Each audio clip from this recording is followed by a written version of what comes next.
Les judokas belges ne se sont pas mis au curling ni au tennis sur terre battue. Ils doivent juste désinfecter le tatami avant de monter dessus. Crise sanitaire oblige, rien n'est laissé au hasard pour éviter une contamination. On essaye de s'adapter à la situation. Et donc là, on respecte les bulles de 5. On sépare la salle en deux. Donc dans cette salle-ci, on peut être à 2 bulles de 5. Et donc il y a une partie qui travaille sur un tapis, les garçons sur un tapis, les filles de l'autre côté. Le fait de devoir rester en Belgique n'est pas non plus une habitude pour les judokas. C'est le cas notamment pour Thomas Nikiforov. Le champion d'Europe des moins de 100 kg ne peut plus s'entraîner avec les combattants de sa catégorie comme à l'accoutumée. En judo, c'est la particularité, c'est qu'on s'entraîne avec nos futurs partenaires de compétition.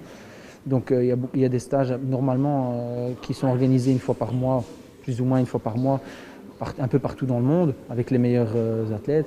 Depuis quelques mois, ils n'ont plus touché de différents partenaires, à part des Belges.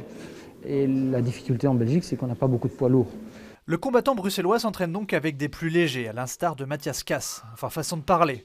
Ce dernier est numéro 1 mondial chez les moins de 81 kg, une aubaine pour les deux athlètes. Les plus lourds, tu dois en penser et être plus malin que l'autre parce qu'il est un peu plus fort que moi. Pour un moins de 100 kg, je suis quand même assez rapide. Mais ici, je suis obligé de doubler cette vitesse pour être un peu avant eux. Et du coup, ça donne bien parce qu'il y a 2 semaines au Grand Chelem de Budapest, j'ai eu quelques réflexions quand même des gens en Belgique qui m'ont dit « Punaise, tu m'as l'air un peu plus rapide que d'habitude avec un peu plus de cardio. » Je suis obligé de suivre ces légers qui courent dans tous les sens. Indirectement, c'est travailler mon cardio aussi. Après ses blessures et quasi 2 ans d'interruption en compétition, Thomas Nikiforov a fin de judo. Il entend bien enchaîner pour rapidement retrouver son plus haut niveau. Dans 2 semaines à Prague, il espère ramener une médaille européenne. Le coronavirus lui offre aussi la possibilité de bien préparer les JO de Tokyo qui devraient avoir lieu l'année prochaine.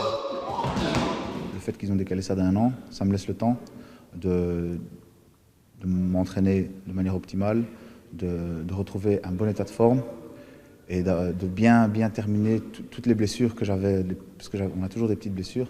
Là vraiment, je n'ai pas à me plaindre, on a le temps et je pense que ça va aller.